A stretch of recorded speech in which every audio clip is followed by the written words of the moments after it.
দেশ জুড়ে সিএএ আইন কার্যকরী করার খবর পেয়েই আনন্দে মাতলেন ঠাকুরনগরের ঠাকুরবাড়ির মতুয়া সম্প্রদায়।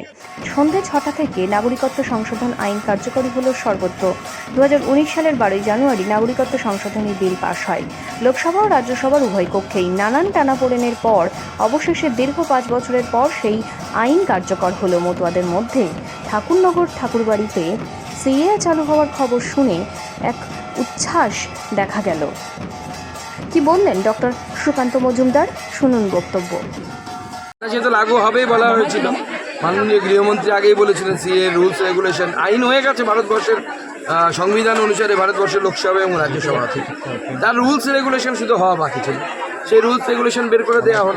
এর মাধ্যমে যারা উদ্বাস্তু মানুষ আছেন, যারা বাংলাদেশ থেকে ওপার থেকে ধর্মীয় কারণে এপারে আসতে বাধ্য হয়েছে, তাদেরকে নাগরিকত্ব দেওয়া হবে। কারো নাগরিকত্ব এর ফলে যাবে না। এবং এবার প্রমাণিত হয়ে যাবে যে সে সময় মুখ্যমন্ত্রী মমতা বন্দ্যোপাধ্যায় মিথ্যে কথা বলেছিলেন, মুসলিমদেরকে মিথ্যে কথা বলে উস্কেছিলেন, প্রমাণ হয়ে যাবে। এখন কেন্দ্রীয় নির্বাচন কমিশন আছে।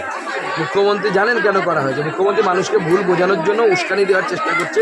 আজকে ওনার বক্তব্যের মধ্যে যথেষ্ট উস্কানি ছিল এবং আজকে রাত্রিবেলা থেকে যাতে কিছু করা হয় কিছু বিশেষ সাম্প্রদায়িক লোকেদের দ্বারা, তার উস্কানি মুখ্যমন্ত্রীর বক্তব্যে আছে। আজকে ওনার তো কিছু করার নেই, বরদাস্ত করা হবে না মানে ওনার পৈতৃক সম্পত্তি নাকি।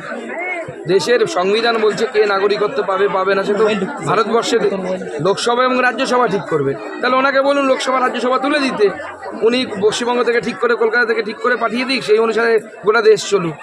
সেটা তো চলতে পারে না। মুখ্যমন্ত্রী যখন বিরোধিতা করছে, রাজ্যের বিভিন্ন জায়গায় দেখা যাচ্ছে সিএ ঘোষণার পর আনন্দ উৎসবে মেতে উঠেছেন সাধারণ মানুষ। সব জায়গায় উদ্বাস্তু মানুষেরা, সাধারণ মানুষেরা, হিন্দুরা আনন্দ করছে, কারো কোনো অসুবিধে নেই। মুখ্যমন্ত্রী শুধু উস্কানি দিয়ে গণ্ডগোল পাকানোর চেষ্টা করছে, কারো কোনো ক্ষতি হবে না। এখন